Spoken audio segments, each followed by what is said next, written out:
আসসালামু আলাইকুম রহমতুল্লাহ বরকাত। Good evening. আমি ইতিহাস মন্ডল বলছি। আজ থেকে 15 দিন আগে হিয়ারিংয়ে আমি বলেছিলাম 6 অক্টোবর, এবং এই ব্যাপারে আমি ভিডিও দুটো অলরেডি কথা বলেছি।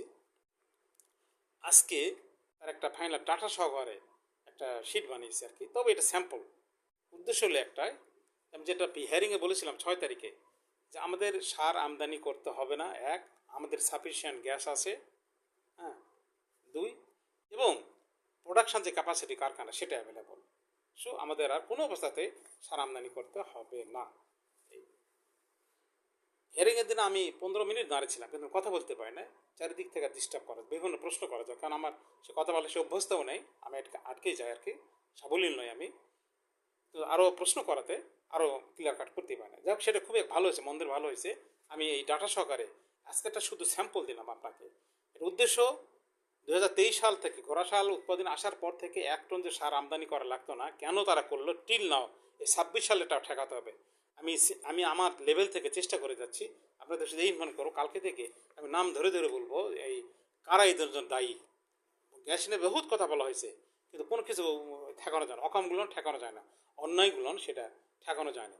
আমি আমার ক্ষুদ্র প্রচেষ্টা করবো, আমি আপনাদের সেটা শেয়ার করতেছি এই জিনিসটা, যে কোনোভাবে হোক আমাদের এই আমদানিটা ঠেকাতে হবে। আর 23 সাল থেকে যতগুলো আমদানি করেছে সেটা একটা সঠিক দিতে হবে, হিসাবটা নিতে হবে, এবং রাজনৈতিক দলের মাধ্যমে নিতে হবে। যদি রাজনৈতিক দল থাকতো তাহলে তো বলতোই, তাহলে তো রাস্তা নেমে যেত, কেন তার সার নিয়েছে, আর এত আনার পরে সার কেন কৃষকরা পায় না, কেন এই জিনিসগুলো। আর একটা আসছে যে টাকার যে ব্যাপারটা দেখেন, প্রায় 2 কোটি টনের উপরেই সার আমদানি করা হয়েছে, যেটা ম্যাক্সিমাম এই 15-16 বছরে, 20 বছরে 40-50 লাখ টন লাগতো।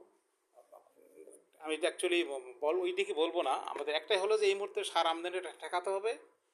টাকা পয়সার হিসাব লস পরে আসবে, এখন শুধু আমাদের উদ্দেশ্য একটাই, যে কারা কোন সোর্সের থেকে এই আমদানিটা করতেছে। প্রতিটা ক্ষেত্রে কিন্তু তারা একটা যুক্তি দেওয়া করতেছে। ওই পাওয়ার প্ল্যান্টে বলেন, গ্যাস আমদানির বলেন, এই সারের কথা বলেন, অল এভরিথিং, কৃষিতে যে ভর্তি গুজরান, সেটাই সমস্ত কিছুর যুক্তি আছে। এই যুক্তিগুলো দেখতে হবে। আর শেখ হাসিনার যে ভয়ঙ্কর লোকগুলো আছে, এটা বারবার আমার ভিডিওতে আছে, এখানে কিন্তু একই কারণ আছে। কারণ হিয়ারিংয়ের দিনে এগ্রিকালচার, বিসিআইসি এবং গ্যাস, 3টা ডিপার্টমেন্টের লোক ছিলাম। 3টা ডিপার্টমেন্টের লোক আমাকে আক্রমণ করছে। আমাকে বলা হয়েছে, কারণ আমি যখন গ্যাসের রেটে বাড়ানোর কথা, জায়গায় রেট কমানোর কথা বলছি, সেটা একটা বড় দোষ ছিল আর কি, যেভাবে ধরা লাগে। আর সার আমদানি করতে পারে সেটা একটা, এই জিনিসগুলোর আর কি। এটাই সামারি। আমরা চেষ্টা করে যাই কীভাবে আমরা ঠেকাতে পারি, আর হিসাবটা নিতে হবে ভাই।